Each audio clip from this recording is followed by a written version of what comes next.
The views expressed on the Warren and Bradley Show are not necessarily those held by the hosts, Warren and Bradley, nor those of the proprietors of the website, warrenandbradley.com. 5, 4, 3, 2, 1, fire!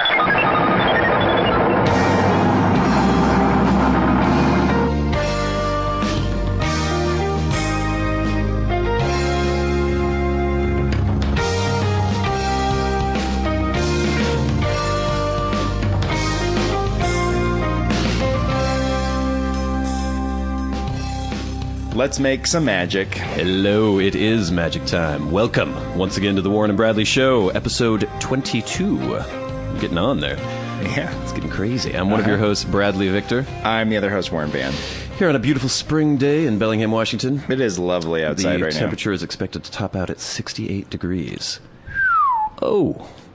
How are you coping with the amazing heat wave? Not that well, actually. Earlier I was feeling uncomfortable, and I had to put the fan on in the living room, and I laid under it to try to, relieve the heat. You're one of those people who just sweats constantly, too, right? Yes, I run hot, as they say. Do you ever have you ever taken your temperature to see if your internal body temperature is higher than the average I think person? it's normal. I think I'm a 98.6. I don't know. But I think the fact that I'm releasing all this heat all the time is what keeps me at 98.6. Because if I wasn't sweating all the time, I would be 102 all the time. Well, because my normal temperature is 99. Oh, really? All the time, yeah. And I don't feel overheated most of the time, but if I ever sleeping with somebody, they always comment on the fact that it's like I'm a furnace just pumping heat out into the environment. Yes, I'm one of those people as well that just radiates heat and just always want to throw blankets off and open windows and it's our Northern European heritage. I guess look for survival a mechanism. little bit of a breeze or some cool, refreshing air, and that makes me feel better than the oppressive 65 that we're suffering in right now. Well, I was talking about this before, how I always keep my windows open all year long, even in the middle of winter. And since I live in an apartment that has radiators and a boiler, it doesn't have a thermostat that I have any control over. Yeah. So there'll be times when it's 22 degrees outside and the heat isn't on in the apartment. Mm-hmm. And I'll still have my windows open and I'll just be sleeping. Because once you're in the covers, you get a little warm and toasty. It has to be really cold for me to not be able to get warm under covers. Right. Yeah. Yeah. So your head is cold, but that's fine. But there's this constant thing with women. If you ever have a girl over, they're always freezing constantly. Yeah. And they're always just striving to close every window and turn up the heat and throw more blankets on. And you're like, I can't do this. I'm sweating. I'm getting soaking wet in here. I can't take sleeping in a stuffy room with no fresh air and without you want the cool breeze over your face, because that makes you, in contrast, it's like being in a hot tub in the snow, So you have your arm outside the hot tub in a snowdrift. Yes. And it's now that feels good. The heat only feels good if you have coldness around you in some way to relieve it. Yeah, I definitely agree with that. Well, now that we put that to bed, we need to get on with the show. We have lots to talk about tonight. When do people listen to this? I'm assuming they listen to it during the day, because it comes out Thursday morning. I think we'll listen to it at work. I think a lot of people do that. Some people listen to podcasts, so it's probably during the middle of the day. Somebody was complaining to me, actually, that the iTunes feed didn't pick up the podcast in time. We don't know. We post the episodes on our website usually it's around 7 o'clock in the morning on Thursday morning, and I have no control over when iTunes decides to look at our feed to see if we have new episodes. So if you guys are subscribed to our RSS feed through iTunes, you will automatically update if you open iTunes. But if you're not subscribed, the episode won't show up on iTunes until they decide to look for the episode. But if you're subscribed, you can get it at 7 in the morning? Yeah. It'll show up. I don't think it'll have the artwork and stuff like that, because it'll just go through our feed. Oh. I don't know. It's all this weird technical shit. Because if I post our episode, then I open up iTunes, it'll automatically download into because I'm subscribed to our show. Oh. Really? I'm a regular listener. Yeah. And so if any of you are having trouble, you can't find one of our shows on iTunes, even though it should have posted, subscribe, and then you should get the feed updated. Just a little technical tip there for you. Yeah, everyone will be fine now. Well, I have something to bring up, which has been annoying me lately. I drink a lot of water. I also urinate a lot. You do urinate a lot. Yeah, and I think it's okay. I think it's a healthy thing, but other people were telling me that might mean I have diabetes or something. Yeah, that is. It is a sign of diabetes. If you're very thirsty as well. Yeah, I don't get very thirsty. I don't get thirsty either. Okay. But the problem I'm having is, even if it's in the middle of the day, let's say I've worked all day, I'm a little tired, I decide I'm going to take a little nap. Yeah. I've been drinking water all day. Yeah. Just a normal amount, probably even less than you're supposed to drink because nobody actually drinks the gallons that you're supposed to drink every day. Yeah. But I go take a little nap. At the end of an hour, I wake up and I feel like a fucking mummy that has been completely dehydrated. Like, Really? every amount of moisture in my body has been sucked away into my bladder. Even if I've only slept for about 20 minutes, when I wake up, I will have to go to the bathroom so badly that it feels like I'm going to die, like my kidneys are going to explode. And, like, I wear contacts, my eyes are completely dry, I can barely move my eyes around in the eye sockets, it's like they're rubbing against sandpaper. Yeah. I'm all shriveled and weird. I look in the mirror and my face is all lined like I've been out in the desert Jesus. for 3 hours. It's really fucking weird. So it's like, basically, I go to sleep and my body automatically sucks every bit of moisture out of the extremities, puts it in the bladder. I go to the bathroom and I get a cup of water and drink it, and I can actually, it's like, remember those little pills that were like foam dinosaurs? Oh, that turns into like animals. Yeah, I know what you're talking about. That's what I feel like. I can feel suddenly this water spreading through my body, and literally I could look in the mirror and see my face become less drawn. No, and my eyes, because it's this true. is completely insane. It's totally no. There's true. no way this is happening. If It's this is fucking happening, weird. you have a serious medical condition. I don't know. Maybe I do. Because if you're like getting dehydrated and shriveling, Yeah. and then drinking water and seeing yourself unshrivel like that, I've never heard of this happening. I don't know. I haven't tried to look it up and see if there's any specific medical condition about this, but it's the same kind of thing where I could drink 8 gallons of water right before I go to bed at night. Yeah. I will sleep through the night completely, not have to wake up to go to the bathroom. But when I wake up in the morning, if I fully wake up, I will really, really have to go to the bathroom really, really badly, and I Yeah. will be completely dehydrated feeling, even if I had drunk a huge amount of water before I went to bed. It's sleep. For some reason, sleep dehydrates me. You haven't looked this up yet to see what's wrong No. with you? No, you probably have diabetes. I'm worried that it's some kind of strange condition that, I don't know, I've got a few months left, maybe. Oh, we'll see. So I had a weird encounter the other night. I went out to go see a band play. They were one of the kind of old school bands that used to play around town, and they were getting back together, and so there was kind of this nostalgia quotient. So there were a lot of people who I hadn't seen for a long time that were out at this show. And this one guy in particular who I didn't know really well, would just see him in passing years ago at shows. He came up to me and seemed very pleased that I was around. And he's like, "Hey, what's going on? What's going on?" And kept hugging me and like, "Hey." Yeah. And then while I was watching the show, I was standing next to a friend, and he kept coming up behind me and rubbing my back while I was watching the show. Yeah. And then he would come up behind me and like hug me from behind and try to pick me up over and over again. Yeah. And I knew he was drunk. Oh, yeah. Well, that's a drunk move. Yeah. And obviously feeling, some sort of affection towards humanity in general or something. Uh-huh. But it was actually crossing the line between and getting slightly uncomfortable because then he was just there, just rubbing my back. Oh. Over and over and over. Other people would come up to me and be like, "Hey, what's going on?" And then they'd notice that there was this dude just like kneading my back. And it became very uncomfortable. I didn't know how to react properly in that situation. If I should have told him to stop, or I don't know. I think you keep like turning around or trying to like kind of move out of it subtly without being like, "Stop touching me," because then you'll have that situation where you'll turn around and be like, "Stop touching me," and there'll be this quiet moment in the bar, and everyone will look and see this guy. And it'll be I mean, embarrassing there for him. wasn't. I didn't want to like punch him in the throat or anything. No, there no wasn't punching. any need No. for, That was you should ask him to stop before you start punching him. Yeah, I mean, but it was weird because it wasn't like. It wasn't like it was upsetting me, or I guess if I were a woman and some dude came and just started rubbing my back, that would be crossing a certain line or something. But to me, I mean, I don't give a shit. It was just kind of an odd interaction. I didn't know how to deal with it. Well, some people are more touchy than other people. Neither of us are touchy people. We don't like rub people's backs or like massage people very often. No. But then sometimes you're around people and they're big huggers, but it does usually stop at some point. It doesn't like continue. There's a continued molestation going on for extended periods. I've wanted to get into that more because for some reason my friend group in LA, everybody always hugged everybody all the time, and girls always kiss guys on the cheek and guys kiss girls on the cheek. It's like the kiss hello. In the Pacific Northwest region, that doesn't seem to be very prevalent. We all seem very cold and distant. And actually, the hugging, I think in our group, there isn't much hugging. But there isn't much at all. Other people that I see that I know, there's always hugging usually. Yeah. We're not big huggers. I don't mind it. I don't mind the kiss on the cheek either. I kind of like that. Really? Yeah.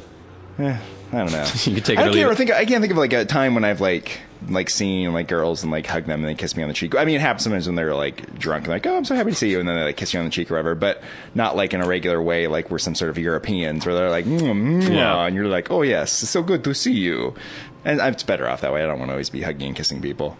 I don't even like to get like, I don't like to say goodbye when I leave like social like engagements or anything. Like if there's a party, I'm like, I'm out of here. And someone's like, aren't you going to say goodbye to everybody? I'm like, no.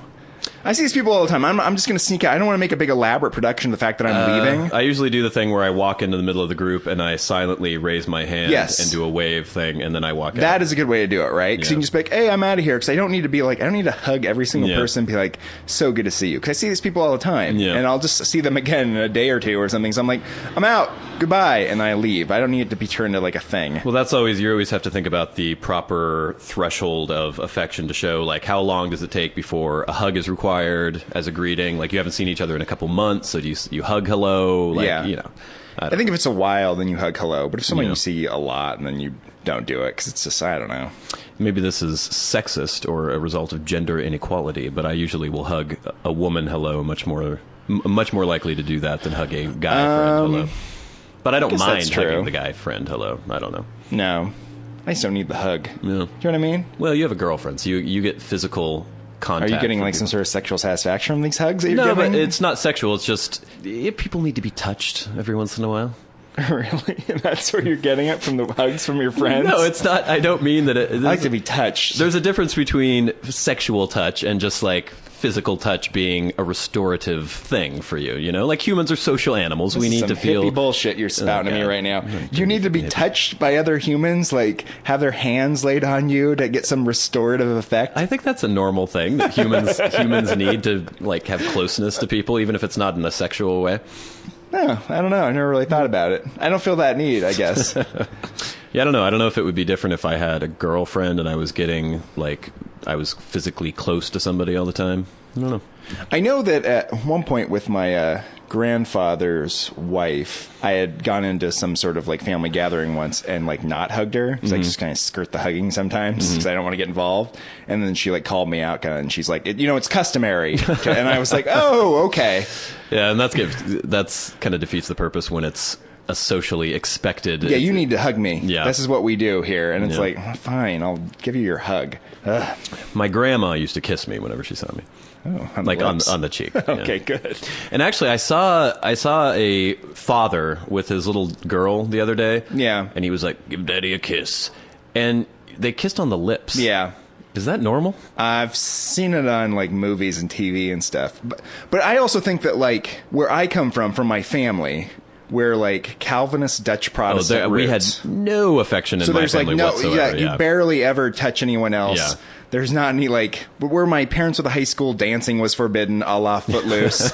I mean, it's like there's nothing like there's no craziness Warren going is from on. A Dutch Christian Reform. There's background. nothing. There's barely any touching. Yeah. There's no dancing. There's no laughing. There's no drinking.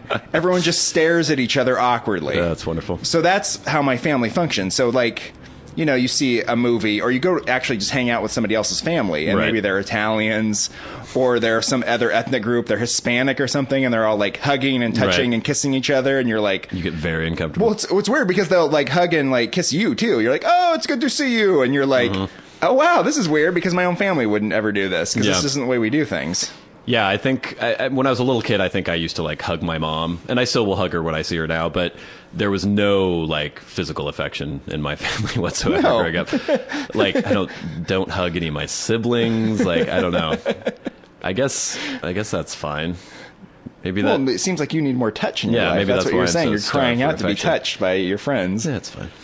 Well, everyone talks about, especially with unmarried 20-somethings or early 30-somethings, that the friend group is the new family. It's like the extended family, and so that's where they get their affection and validation. And they're touching. Like they're touching. The problem is if you're like hugging a friend and you start kind of like... You don't want that to happen. What are you doing? You're pawing them right now? No, not pawing them, but just like enjoying it too much or something. Oh, yeah, that's awkward. Awkward. Oh, who wants... Yeah. That's like when you're 16 years old and you go to a high school dance and you can't really dance with the girl because you automatically get an erection. Yeah, that's a weird thing, isn't it? Yeah. That's what it's like to be 16, though. Which doesn't happen anymore. No, merely luckily. like having like physical contact, touching a girl is just like, you can't handle it. Just immediately. It's just because you're just, all you want to do is reproduce, and that's all your body's telling you to do. So you're just like, you just can't handle anything. When I think back to those years, like 15, 16, when you just constantly have an erection, it was horrible. I remember for some reason I always got one in physics class all the time. I don't know why. Like there was nothing particularly stimulating about being in physics class. But you constantly had your hand in your pocket to try to hide the erection. Oh, Jesus. Like, I don't know. It was an issue. Well, it's weird because it makes me think about society, right? How really we channel people away from sex for good reasons, maybe until they're older and stuff, you know what I mean? Mm-hmm. Maybe people need to start, like, getting married when they're 14 or something. I don't know. So they can start having, you know what I mean? Because that's when you really need to start having sex, it feels like. Well, and that's, 1,000 years ago, that's the way it was. As soon as you were sexually mature, you got married. Well, not necessarily marriage, but you had a mate, a partner, and now we have this weird extended adolescence and young adulthood where you don't do that yet, but people still want to have sex, obviously. Yes. So, yeah. And maybe if I had been like married and had a wife I was having sex with when I was 14, maybe I could have concentrated in school. You know what I mean? Because that was all I was thinking about. Well, but then you're also working to support your little brats that you had when you were 13 years old. Yeah, that's probably true. But I mean, it wasn't like I couldn't pay attention in class. That's like the only thing I thought about at that time. Yeah. I was just like, that's where I was mentally, and maybe that would have been an outlet to have, and I could have like gone on with things. That whole erection thing, I was thinking about that the other day, because a while ago I was dancing, and a girl tried to do the old shove her ass in my crotch thing, which I never know how to respond to properly. No, it's awkward. You look around, and everyone seems to know exactly what to do. A girl shoves their ass in your crotch, and the guy's like, oh, yeah, and they start kind of humping them and grabbing their ass, and I'm always slightly uncomfortable by it. Because the people we hang out with don't really do that unless we're fucking around and think it's amusing. But the girl, she'll do it. She'll shove her ass in your crotch, rub it around, and you're like, all right, we're doing this. And I don't know if the proper response is to get an erection. Like, is that what they're looking for, or would that freak them out? Because after a while, they just they do it, and then they like look back and just kind of go, okay, and they walk off. And I don't know if it's because I wasn't properly aroused by them shoving their ass in my crotch or what. I don't know. There is a certain like threshold of irony that certain people pass, where you can never get to the point where you can like be on a dance floor humping somebody without like just laughing and like seeing how ridiculous what you're doing is. Yeah, you know what I mean? But someone explained this to me once, because I always used to ask about this too, right? Because what are they doing? Are these people have erections? Are they they're humping each other? Right. You know what I mean? And the distinction was made that like if you're like humping someone on a dance floor and then someone becomes erect, it's okay. Okay. But if you're just approaching women with an erection and humping them, that's an important distinction. That's an incredibly large distinction, because then you're just being a creep that's trying to rub on women and not like doing something with this other woman. Yeah. Yeah. Okay, if we have any women who like to hump people on dance floors, write in and let us know what you would like to have happen when you hump somebody on a dance floor. Do you want the erection to develop, or humping women on dance floors don't listen to the show? Yeah, they might. You think? If you are listening, write to podcast at warrenandbradley.com and let us know. Let us know about humping. I'd like to know how to react the next time somebody humps me on a dance floor. Rather than just laugh, which is my reaction. Yeah.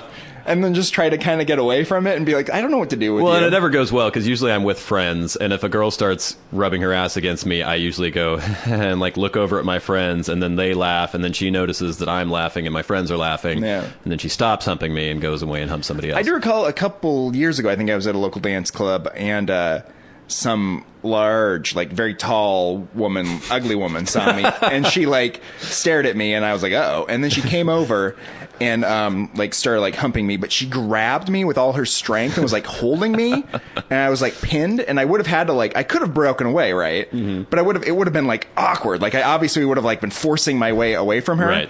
And she smelled like meat sauce or something. Meat sauce. Like tomato sauce that you have on like ravioli or something. Just ugly and smelled horrible. And then this went on for like an entire song, and it was just really uncomfortable. And then she like got done after the song, and she's like, thanks, and like walked away. And I was like, that was awful. Was it good for you? No, it was, you know what I mean? It was like, I was just hoping it would be over. And then, of course, the friends were there I remember like watching and just like laughing. Well, of course. You know, it was so amusing. And it's like, it's amusing for you. I'm the one that's like stuck in this meat sauce situation here. Well, we have a feature for everybody here. Oh, good. For listeners who are new to the show, occasionally, as I'm on my wanders throughout the streets of Bellingham, I get approached by homeless people. Sometimes they do strange things, and then I recount those strange things on air in a feature we like to call Street Freak of the Week. They wander the streets, scavenging for loose change and discarded cigarette butts. Spare $1. And give me a motherfucking cigarette. I ran out of gas ways back. You smoke weed, don't you? Good in the car. I could use some change. They may be mentally unstable and deserving of our charity, but that doesn't mean they can't be selected as the Warren and Bradley Show Street Freak of the Week.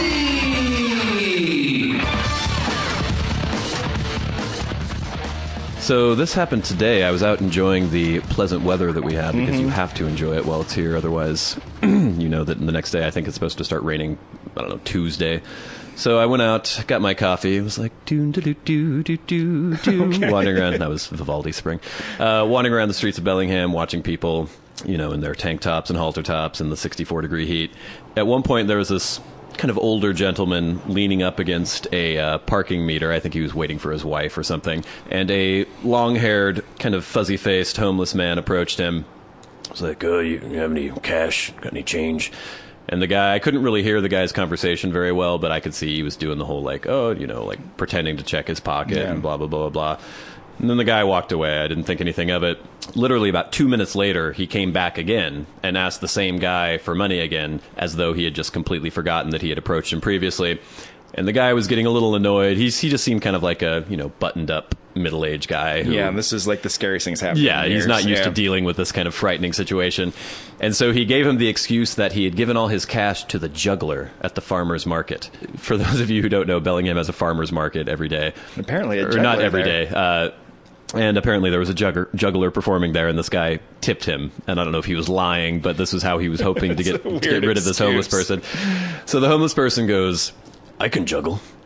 And he gets out, he had like a can of Coke, and then he also had some sort of like plastic bag with something in it. I don't know, maybe it was his own feces. And so he starts throwing these two things in the air in front of this guy, like, doo-doo-doo-doo-doo. And he's not officially juggling, because I think 3 objects are required. Yeah, you're just tossing minimum. 2 things in the air. Yeah, he was just tossing 2 things into the air. And this guy was so horrified by what was happening around him, and he was looking around mortified as though... Like the police are going to help him. Yeah, like the police are going to come, or somebody's going to come to his aid. It was this weird situation where this guy was acting like a weirdo, and this guy somehow felt that it reflected poorly upon him or something, like in this strange way. But he starts juggling around, dancing around, trying to juggle. The guy's like, oh, what do I do? Where do I go? And then finally the guy actually stumbles and falls over the hood of a car, a parked car in front, and then like lands on his ass, and his like bag of shit and his can of Coke fall to the ground. The Coke can hits and like starts spraying Coke out. And that's when this guy just like goes, the middle-aged man just scurries away as fast as he can. Like he's decided he's had enough. The homeless person looks around and sees me. He's still sitting on the ground, just kind of on the curb. He turns around and looks at me. Do you have any change? And I'm like, no, I only have a card, which is often my go-to method of, denying homeless people money. Then he looks and sees that I have a coffee cup in my hand that's from the bagelry. Yeah. And And so he got me on a technicality. Isn't that from the bagelry? I was like, yes, it is from the bagelry.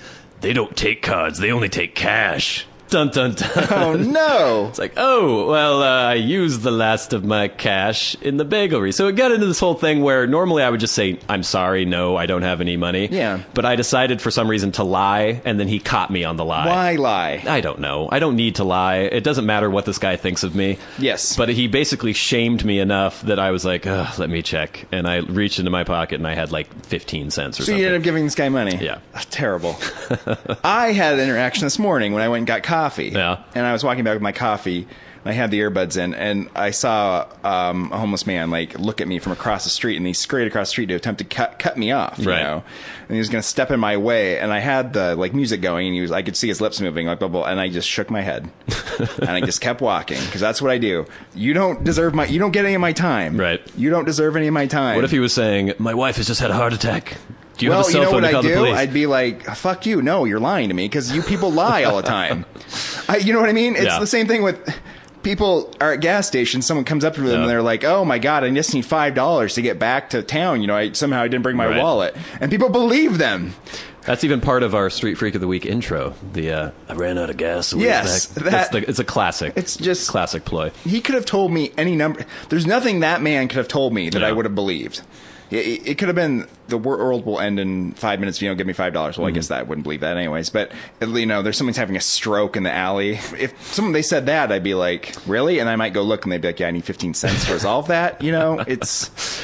Well, I know. I like the excuses where I don't see how me giving you money goes to any length to resolving the thing that you have mentioned is the reason you need the money. Yeah. Other than I need to get drunk. I can understand why me giving you money would help in that regard, but anything else. So I guess the winner of this week's Street Freak of the Week is the long-haired, juggling homeless man. Congratulations, buddy. Who called me on my bullshit. So congratulations. You've been selected as the Street Freak of the Week. Our hats are off to you, Mr. Homeless Man, because you've been selected as the Warren and Bradley Show Street Freak of the Week.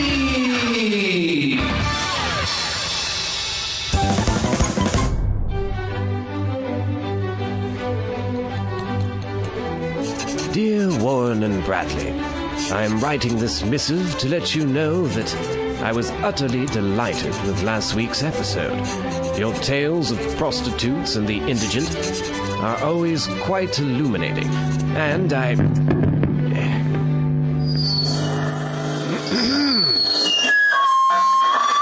say, could you turn off that racket? Turn it off, I say! What are you doing? Can't hear myself make this ridiculous noise.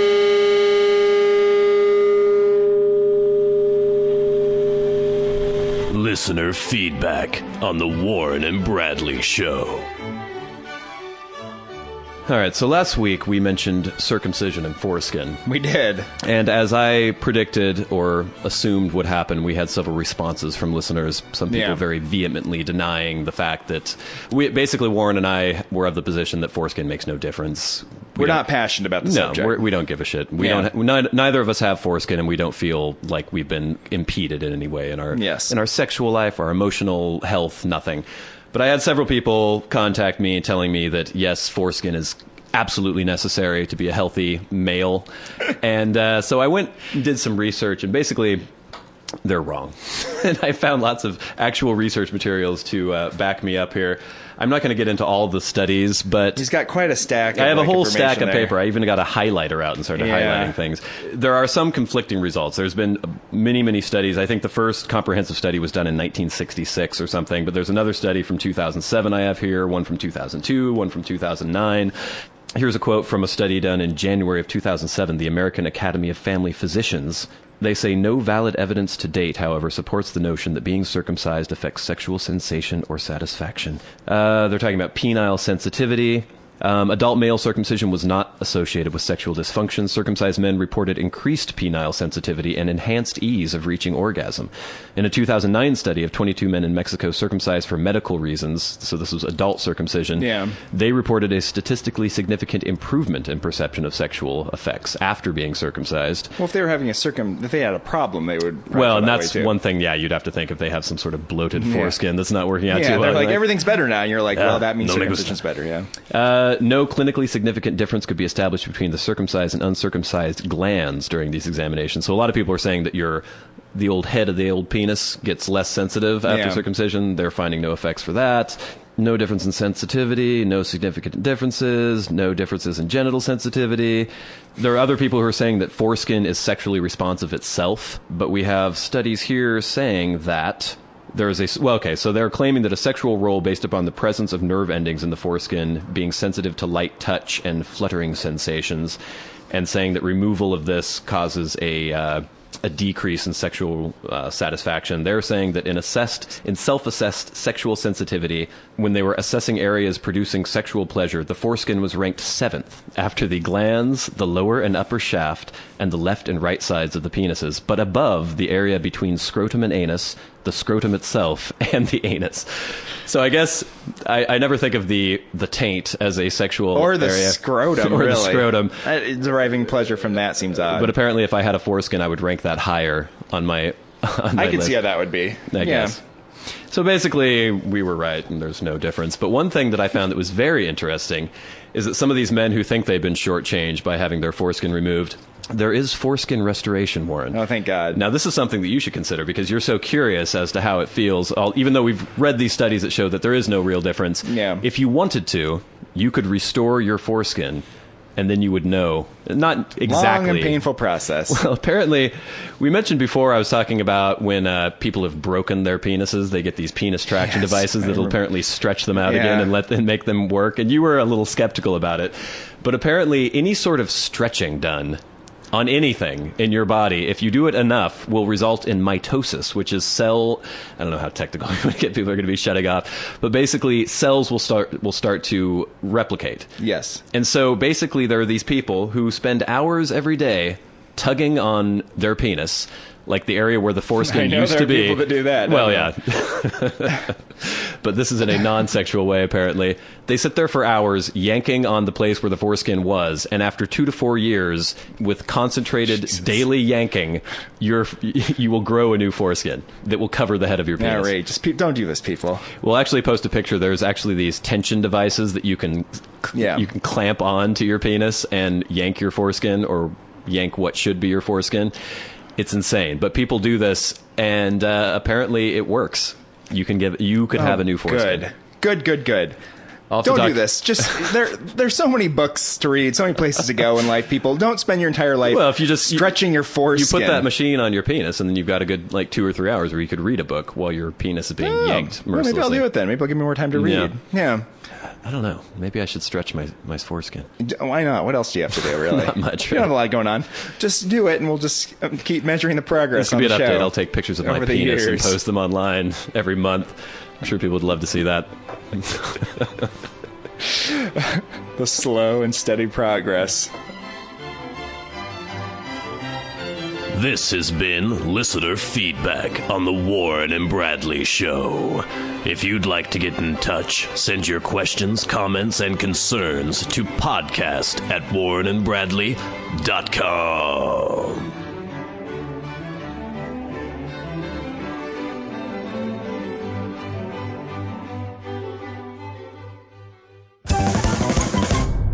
And we're back. Excellent. Now I think it's time for Celebrity Minute. Woo!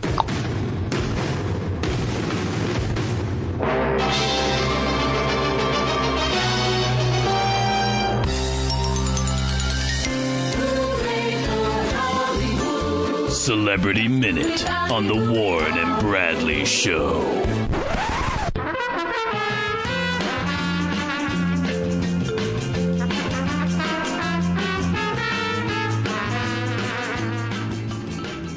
First story, Katy Perry kisses sailor at naval concert. I don't know why I picked this story up, but basically the whole story is that Katy Perry was sick, had a horrible cold, and 101.8 degree temperature, and while performing at the Naval, I think it was the Naval Academy in Annapolis, she pulled a guy out of the audience. He was apparently Officer Beasley.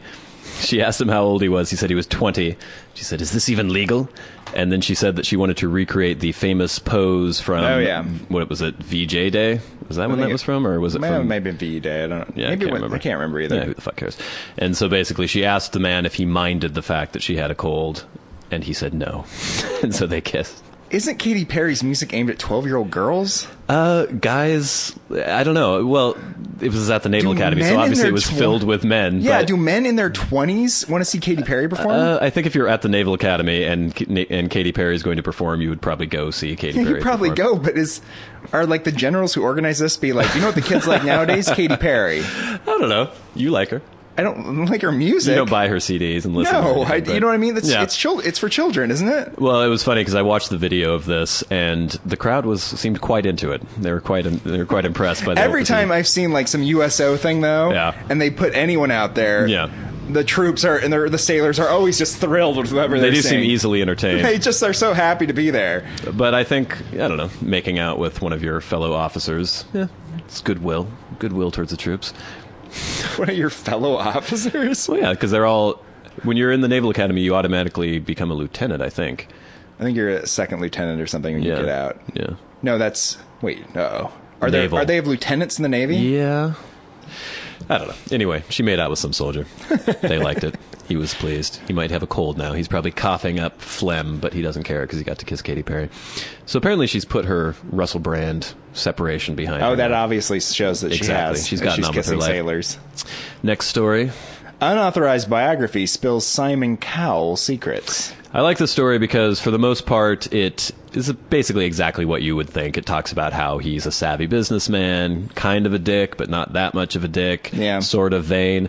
What I liked was that apparently he gets daily colonic irrigations, Botox injections, and vitamin drips, and insists on black toilet paper in his home. I've never seen black toilet paper. I don't know where you would buy black toilet paper. It's probably expensive. I don't know if I like the idea of the black toilet paper because you can't tell when you're done. No. Why would you want that? I don't know. That's Maybe he doesn't want to see the feces on the toilet paper, but that's how you know that you're done wiping. This is how you know that, like, I'm different than Simon Cowell, though. Because he's like, now I'm going to make the show called The X Factor to make more money. And I think he made, like, hundreds of millions of dollars on the previous show. I couldn't imagine keep working on another show. Would you stop? Well, apparently the reason he started the X Factor was because he got X'd out of the co-creator credit for American Idol and Pop Idol in England, and he was incensed about this. And so he wanted to do his own thing to show that he was actually... These are the, this is why these people are successful. Right? That's why we are not successful, is because we don't give a shit about this kind of thing.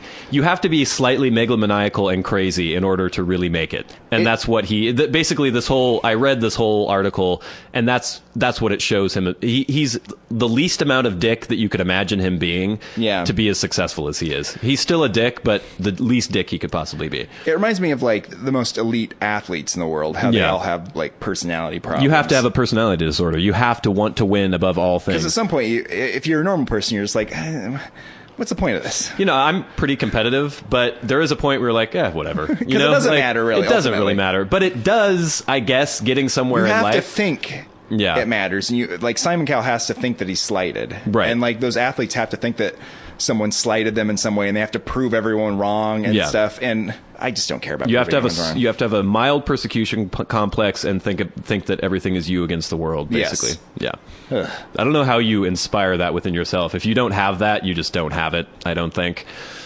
Ted Nugent agrees to plead guilty in a legal kill. Which is a good headline, but I guess it was a bear.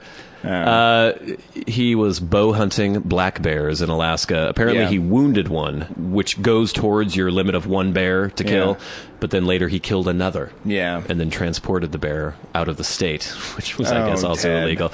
I don't know. Why do you need to kill a bear? I don't know. I don't understand the impulse to kill everything. It really pisses. I mean, I'm not anti-hunting per se, but I would never go hunting. We don't need to. I heard a story this week about King Carlos of Spain going on some safari and just killing a bunch of animals and it being, like, paid for by Arabs or something. And the Spanish people are very upset about it.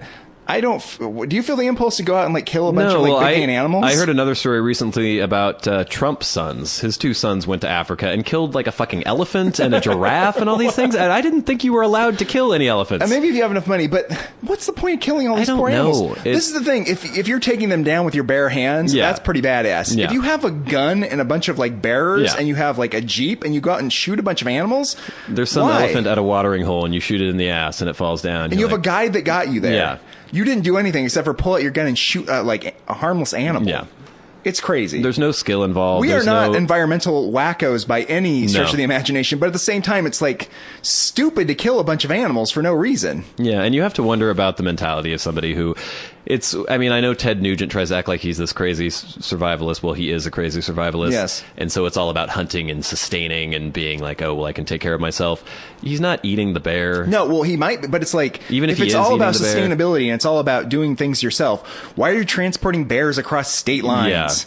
That involves a lot of sophisticated logistics to do that. If Ted Nugent goes to the woods in Montana and builds a little shack out of trees and is really surviving with a knife and killing a bear and eating the entire thing, you know what? More power to you. Yeah. But if you're just going to Alaska and killing a bunch of bears and having them shipped across state lines because it makes you feel better about yourself, fuck you. You don't need to kill all these animals. Let's stop all the killing. Yeah, it's just crazy. Rihanna caught in a new photo scandal. Oh my! Does anybody think marijuana use is that shocking anymore? No, I think that ship sailed in the early 90s. Yeah, so basically she was caught at Coachella on the shoulders of one of her security guards rolling a joint off of a pile of pot that was on the top of his bald head. He just looks so annoyed. He does kind of look irritated. Ugh. Can you imagine being a security person for these self-indulgent weirdos? I wouldn't mind Rihanna straddling me though in that way. But at the same time, he has to make sure she doesn't get shivved or something. Yeah. So he's probably very nervous at this point, right? He does look a little. He can't see behind her. Right. And now he does look really. He looks uncomfortable. And he looks like he'd rather she get down and he could She's in a prominent sniping position too. Anybody could just take her out up there. He looks like he's there's snipers everywhere trying to kill these celebrities, and he's the thin blue line between them and Rihanna. People aren't doing a lot of sniping nowadays, are they? I don't know. I feel like when I watch movies from the 70s and stuff, there's a lot of snipers involved and there's a lot of sniping going on. Yeah. Now it's it used to be you'd go up to a water if you were going to go on a rampage and kill people, you would climb onto the top of a water tower and use a sniper rifle. Like the guy at the University of Texas years ago. And then, people were trying to assassinate people with sniper rifles back in the day. You don't hear about it anymore. You just get an assault rifle and go in the middle of a school or something. And kill a bunch of kids or something. Why aren't people getting obsessed with classy snipers? What's going on here? Get classy. Start getting obsessed with heads of state and pop singers and try to assassinate them. You're supposed to have the little suitcase that you open up and you screw your gun together. Yes. You put on little leather gloves and get a tripod. And that's like the Manchurian Candidate. And you smoke there on this ledge for hours and hours as you wait for your target. Come on. People are just so lazy now. It's like, I'm going to buy a banana clip and an assault rifle. And I'm going to just go walk into a school. Come on. Let's start sniping again. The next shooting I hear about, I hope that it's a sniper. Yeah. I'll feel much better about the state of our society. It would make me kind of nostalgic.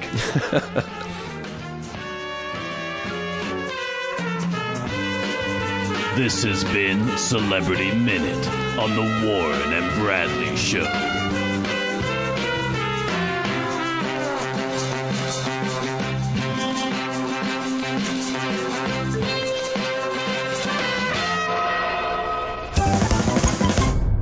The other day I was reading a film review of The Great Dictator by George Orwell, the Chaplin film. Yeah. About at some point in the film, there's a dictator that is supposed to be Hitler, of course. Right. And the Chaplin plays a character who's a little Jewish barber or something, and eventually he gets confused with Hitler, and he ends up being Hitler. And I was thinking about that.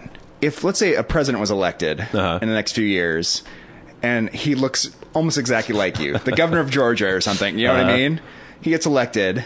Some sort of conspiracy of industrial concerns wants him eliminated for some reason politically. Right, and then they can put you in as a puppet. Yes, they come to you. Mm-hmm. They're like, it's already done. He's going to be killed. We need you to step in. We need you to become the president. You're going to have to take over. You're going to have to take the responsibility. We don't even care what you do as long as you don't implement these certain policies that we are opposed to. Right. You can rule the country any way you like. If you say no, we're just going to kill you right now. You know what I mean? What do you do in this situation? Are you going to take the presidency? So what about people who know me? Everyone who knows me knows that I look exactly like the president.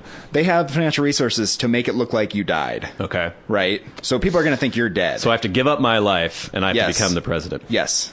The fact that so this has to happen in the future because I'm not old enough to be president yet. Yes. This is 8 years from now. Okay, so 8 years from now, I'm still single. I still have a horrible job. You basically have the same life you have right now. Yeah, and in 8 years, that's very depressing. Yes. So there would be some motivation to take on the mantle of the president. And you and I have talked about before how we could probably run things much better than anyone else, which I think just is a given. Yeah, obviously. If anyone who's listened to this show knows that our ideas are spot on. Yeah. If I were going to be killed anyway, if I did not have to go invade some country as a condition of becoming the president and do horrible evil things, I think I would. Okay, here's the other thing. Yeah. So now you're the president for a year or two. Right. You're safe. You're out of the hands of this. It's all blown over. Yeah, yeah. And you trust people within the Secret Service. You trust people within the government. Right. Do you tell them what happened? Well, what would happen to me as a result of that? The thing is, you feel at this point you're like safe. You're not going to be killed by them. You feel like you have enough power that you can tell them By this. the way, I was never elected. I was like, put in charge as a result of this is what a happened. murder plot. They're going to be, wow. But Yeah. you're also going to be removed from power at that point. Well, and I would probably also be considered an accessory because I knew about the plot beforehand and didn't warn anybody about it. Well, that might be a sacrifice you're going to have to make. Yeah. Are you willing enough to, like, sacrifice your power and possibly go to jail to preserve the integrity of the Constitution? office of the President of the United States? I don't really think it has much integrity anyway. And if we're going through this as like a wacky Hollywood movie, then obviously you would not turn yourself in. You have to play this out as long as you possibly can. And then, I don't know, you become involved with some reporter woman. Yeah. And then she starts sniffing around and finds out that there's more to this story. And then you have to make a decision between trust in her and loving her or going through with the power that you've accrued. And also, you've been very successful as the president. You've implemented policies that people are right behind. And I think thinking about, my presidential pension and going along, you do the speaking tours after you've been president. You go on like Good Morning America. You'd be able to write a good book too. You probably, I don't think financially you'd have any problem. You wouldn't be back on the street. Well, how long would my prison term be? And that's the problem. I think you can play this out in a way. We've already talked about the dangers of. Well, I wouldn't go to like state. No. I don't know if you go to prison at all because you were put in a situation. You did what you best you could with it, and then you like tried to resolve it as soon as possible. Well, maybe I'd be considered a hero because of it. Yeah, I think you would. Well, I think if you actually went to like the FBI and told them what happened, you'd be considered a hero. I don't think you go to jail. I don't know. I knew about a plot to kill the president before the president was killed, and I didn't tell anybody that the president was going to be killed. Yeah, basically, I guess that's true. But the thing is, you couldn't have gone to anyone to tell because they were going to kill you in your apartment if you had. Right that minute. Yes, it's not like they were going to be like. They weren't going to reveal their plan to you and then leave you to like go tell someone about it, right? Yeah, I guess that would be a little too trusting on No, they would not do that. Yeah. Well, what would you do? Would you continue being the president, or would you go to the Secret Service? I think this is what I like to think I would do. I'd see that they had all the cards at the beginning, so I'd go along with it at first. But as soon as I was sure of who I could trust within the government and that I could like win a power struggle and make sure those people were defeated that were part of the conspiracy, I would notify people and I would relinquish power and have. But what if after you first became president, you're like, okay, I have to just play this role and get through this. But as you become comfortable in the role, you start understanding, the geopolitical situation. You realize that there are things that you can implement that would be massively helpful to the world at large and to the nation in particular. But if you turn yourself in and do the thing that you consider morally correct, it will mean that other people will suffer because these plans that you're going to implement will no longer be implemented because anything with your name on it is just dirty after that. But that kind of thinking is the megalomaniacal thinking that you need to have to be president. But it's also like the fact that the law was broken, the fact that our system was completely corrupted is okay as long as I'm in power because I know what's right. Right. Which is dangerously close to dictatorship. Yes. But don't you think that you need to have that mentality in order to even consider being president? No, I think what you need for the country needs is people of integrity that wouldn't just seize power. But none of those people ever step up and run for president, it seems like. But the people who are elected president are legitimately elected for the most part, right? Well, what if this went through your first term? Yes. And you had to be there for your first term because of, whatever weird machinations were going on in the background, and then you won re-election. In my mind, I don't have a whole lot of faith in the political system anyway. I have a certain idealism where I think it would be good if things did work in a certain way, but I don't have any confidence that they ever do work in that way. Yeah. So, I don't know. I think, just say fuck it. You just go with it? You just be the president? I know what's best for people. You know what's best for people, and then you would just retire as the president. You'd be wealthy, and you'd be fine with that. Yeah. And then eventually there'd be some DNA testing or something on my deathbed, and they'd be like, what the fuck? Oh, can you imagine that? 50 years later, they write a book, someone's like, there's no way that actually happened. But I think people would actually admire me more that I pulled it off. Because we tend to like that in our society, getting away with things. People seem to enjoy that. I think people that were involved in Watergate would differ on that. Well, that was different. But, like, if it was something... yeah, that's much less egregious than If it seemed more altruistic, though, like you did a great job, the country had never been on a better footing. But the origins of this weren't altruistic. No. But you made lemons out of lemon, or you made lemonade out of lemons. from a certain perspective. All right, we're different on this because right. I'm leaving office. You're just gonna grab as much power as possible. You think you can handle being the president, though? You think you can handle the pressure? Wouldn't get to you? I have no fucking idea. But I mean, for the most part, it's about it's about delegating responsibility. It is about delegating responsibility, but also do have a lot of responsibility, and we don't have very much responsibility in our lives. And anytime the briefest thing that I have to do where some responsibility is called upon, I just feel so annoyed. Well, the cliche Hollywood ending to this would be that you are that kind of person where you're kind of a slacker, but then when you're thrust into this position of power, you rise to the occasion and you find out that you have these unknown reserves that you tap into. I would like to think I would rise to the occasion, but you never know. It might just be overwhelming. Be I cannot handle this. Yeah. That's fun to think about. All right.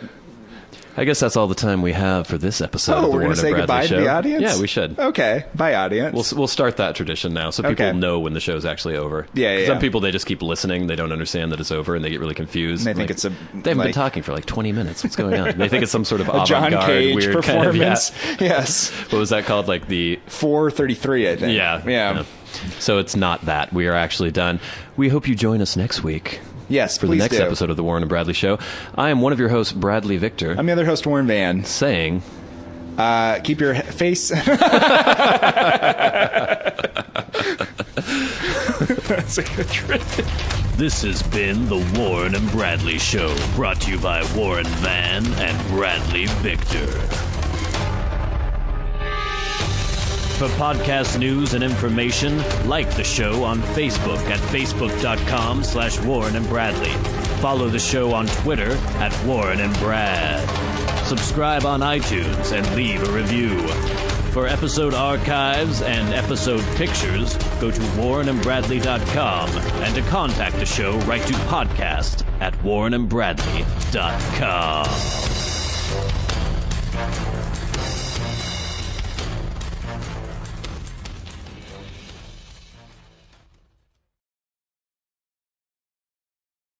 The views expressed on the Warren and Bradley Show are not necessarily those held by the hosts, Warren and Bradley, nor those of the proprietors of the website, warrenandbradley.com. 5, 4, 3, 2, 1, fire!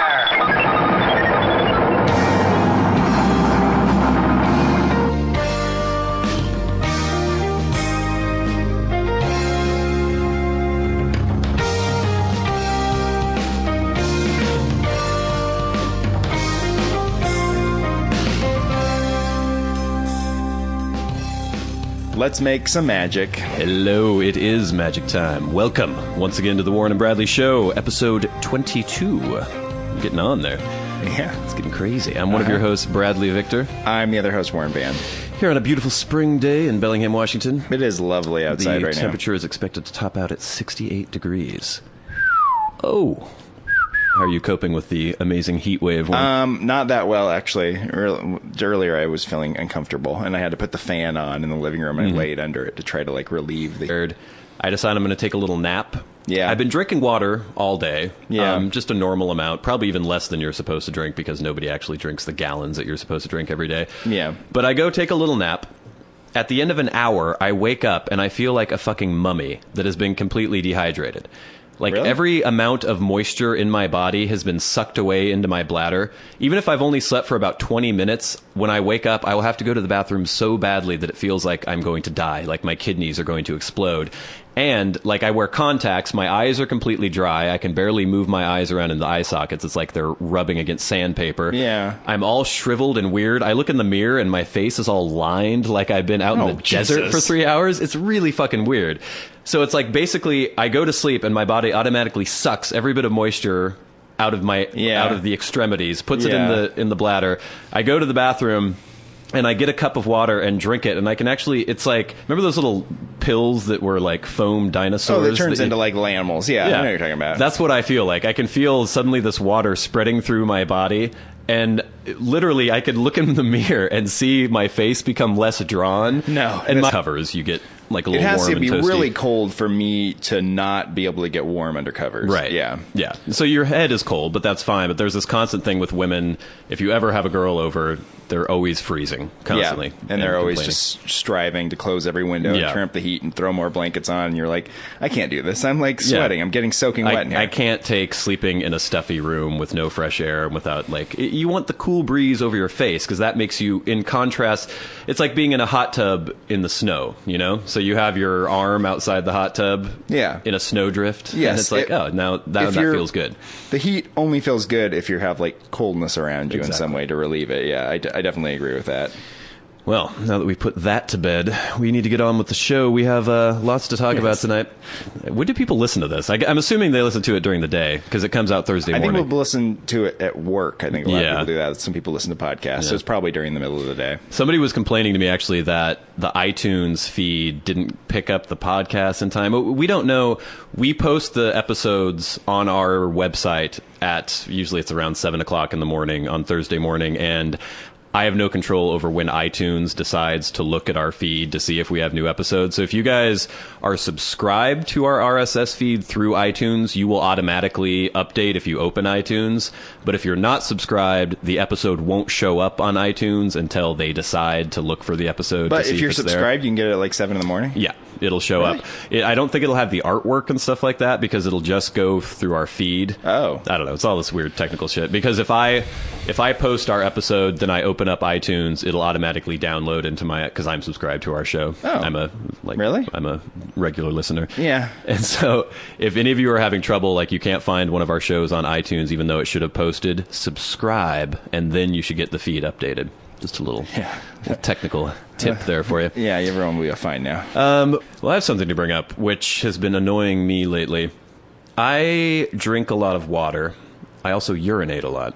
You do urinate a lot. Yeah, and I think it's okay. I think it's a healthy thing, but other people were telling me that might mean I have diabetes or something. Yeah, that is it is a sign of diabetes. If you're very thirsty as well. Yeah, I don't get very thirsty. I don't get thirsty either. Okay. But the problem I'm having is, even if it's in the middle of the day, let's say I've worked all day, I'm a little tired. Heat. You're one of those people who just sweats constantly too, right? Yes, I run hot, as they say. Do you ever have you ever taken your temperature to see if your internal body temperature is higher than the average I think person? it's normal. I think I'm a 98.6. I don't know. But I think the fact that I'm like releasing all this heat all the time is what keeps me at 98.6. Because if I wasn't like sweating all the time, I would be like 102 all the time. Well, because my normal temperature is 99. Oh, really? All the time, yeah.